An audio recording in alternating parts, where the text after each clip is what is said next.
want to address in my presentation is, can social mobilization have an impact on environmental policies under what conditions? First, who are the actors engaged in environmental mobilization in Latin America and the Caribbean? We find in the literature to measure actors, which are the elite or professional organizations and the grassroots groups. Some studies focus on either of these organizations, and other studies analyze both of them in different ways. I try to say a little more about this. How do social actors interact with each other? We find here two different views, the dichotomy view and the coalition view. From a dichotomy view, elite organizations and grassroots groups are disconnected, if not opposing actors that pursue separate issues. From a coalition view, elite organizations and grassroots groups work together around common issues or goals as part of the same alliance, coalition, network, or movement that may even include economic actors. What type of actions social actors perform? And also here we distinguish from the dichotomy view, elite organizations mostly use institutional modes of action, while grassroots groups perform contentious actions.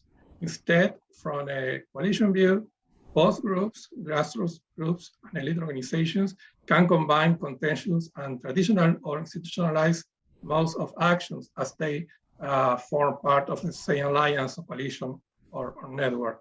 So here we distinguish like two views, one more optimistic and one more pessimistic. The more pessimistic view is related to the environmental justice approach, the political ecology approach, maybe the environmentalist of the poor approach. On the authors argue that there's an equal distribution of benefits and costs. The winners are the large companies and the state, and the losers are the affected populations, and the affected populations can resist decisions, but they can hardly change them.